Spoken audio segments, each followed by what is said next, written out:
തുടർച്ചയായ നാലാമത്തെ ട്രേഡിംഗ് സെഷനിലും ഇന്ത്യൻ മാർക്കറ്റ് നെഗറ്റീവ് ക്ലോസിംഗ് നൽകുകയും ഇൻഡെക്സ് 0.27% ഇടിഞ്ഞ് 24,413 ക്ലോസിംഗ് നൽകുകയും ചെയ്തു.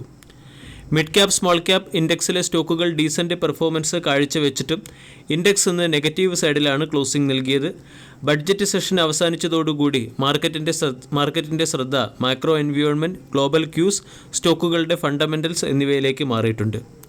ഷോർട്ട് ടൈം ക്യാപിറ്റൽ ഗെയിൻ ടാക്സും ലോങ് ടൈം ക്യാപിറ്റൽ ഗെയിൻ ടാക്സും ഉയർത്തിയത് മാർക്കറ്റിൻ്റെ സെൻറ്റിമെൻറ്റിനെ ഷോർട്ട് ടൈമിലേക്ക് ബിയറിഷാക്കി മാറ്റുന്നതിന് പിന്നിലെ പ്രധാന കാരണമായി പ്രവർത്തിക്കുകയും ചെയ്തു.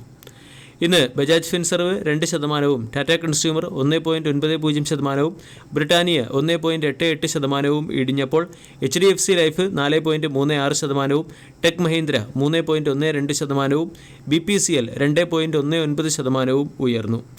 Banking index 0.8%, private bank index 0.76%, PSU bank index 0.35% ഇടിഞ്ഞപ്പോൾ നിഫ്റ്റി ഫിൻ സർവീസ് 0.3%, FMCG 0.5% ഇടിഞ്ഞു.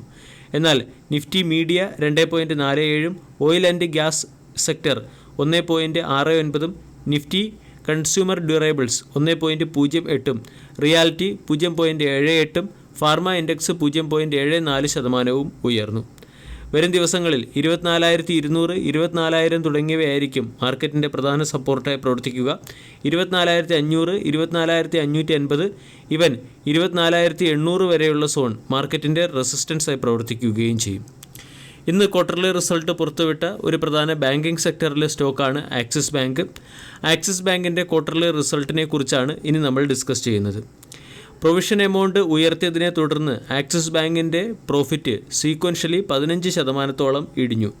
കഴിഞ്ഞ ക്വാർട്ടറിൽ 7,130 കോടി രൂപയുടെ പ്രോഫിറ്റായിരുന്നു ആക്സിസ് ബാങ്ക് നേടിയത്. ഇപ്പോഴത് 6,035 കോടിയായി ഇടിഞ്ഞിട്ടുണ്ട്.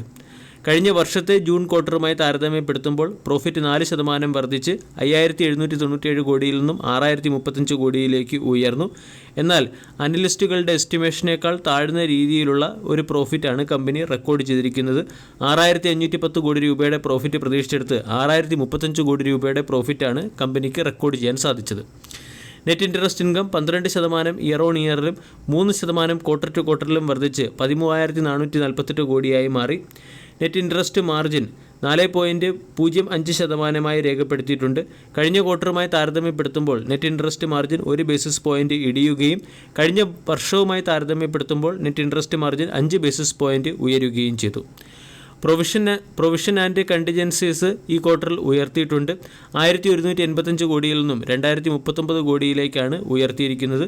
Loan loss provision amount 3 times sequentially ഉയരുകയും ചെയ്തു. കൂടാതെ ബാങ്കിൻ്റെ അസറ്റ് ക്വാളിറ്റിയും ഡിറ്റോറിയേറ്റ് ആയിട്ടുണ്ട്. Gross NPA sequentially 11 basis point ഉയർന്ന് 1.54%, നെറ്റ് NPA 3 ബേസിസ് പോയിൻറ്റ് ഉയർന്ന് 0.34% മാറിയിട്ടുണ്ട്. ഗ്രോസ് NPAയും നെറ്റ് NPAയും ഉയരുന്നത് ബാങ്കിനെ സംബന്ധിക്കുന്ന ഒരു പ്രധാന നെഗറ്റീവ് അപ്ഡേറ്റ് ആണ്. കൂടാതെ ഗ്രോസ് സ്ലിപ്പേജ് 3,471 കോടിയിൽ നിന്നും 4,793 കോടിയിലേക്ക് ഉയർന്നിട്ടുണ്ട്. എൻ്റയർ ഫിനാൻഷ്യൽ ഇയറിലെ ക്വാർട്ടർ 1ലെ ടോട്ടൽ ഗ്രോസ് സ്ലിപ്പേജസ് 4,200 കോടിയായി ഉയരുകയും ചെയ്തു. ടോട്ടൽ ഡെപ്പോസിറ്റ് 13% ഇയർ ഓൺ ഇയറിൽ വർദ്ധിച്ചെങ്കിലും സീക്വൻഷ്യലി 0.6% ഇടിഞ്ഞു. 10.62 ട്രില്യൺ രൂപയുടെ ടോട്ടൽ ഡെപ്പോസിറ്റാണ് ആക്സിസ് ബാങ്കിലുള്ളത്. കാസ റേഷ്യോ 42%-ത്തിനടുത്തായി രേഖപ്പെടുത്തുകയും രേഖപ്പെടുത്തുകയും ചെയ്തിട്ടുണ്ട്. ആക്സിസ് ബാങ്കിൻ്റെ ക്വാർട്ടർലി റിസൾട്ട് ഒരൽപ്പം ബിയറിഷാണ്. സ്റ്റോക്ക് 1,242 ട്രേഡ് ചെയ്യുന്നു. 1,325 വന്ന പ്രോഫിറ്റ് ബുക്കിംഗ് സ്റ്റോക്കിനെ 1,242 എത്തിച്ചു. ടെക്നിക്കലി സ്റ്റോക്കിൽ ഒരു കറക്ഷന് ശേഷം സ്റ്റോക്ക് ഏകദേശം ട്രെൻഡ് ലൈൻ സപ്പോർട്ടിനടുത്ത് ട്രേഡ് ചെയ്യുന്നു. 1,230, 1,200 തുടങ്ങിയവയാണ് സ്റ്റോക്കിൻ്റെ പ്രധാന സപ്പോർട്ട് ലെവലായി പ്രവർത്തിക്കാൻ സാധ്യത. 1,200 എന്ന ലെവലിൽ സപ്പോർട്ട് ലഭിച്ചതിന് ശേഷം സ്റ്റോക്ക് ഹയർ സൈഡിലേക്ക് നീങ്ങുകയാണെങ്കിൽ അവിടെ സ്റ്റോക്കിലെ ട്രേഡിംഗ് ഓപ്പർച്യൂണിറ്റി പരിഗണിക്കാവുന്നതാണ്. വീഡിയോ എല്ലാവർക്കും ഇഷ്ടമായി എന്ന് വിശ്വസിക്കുന്നു. Thank you.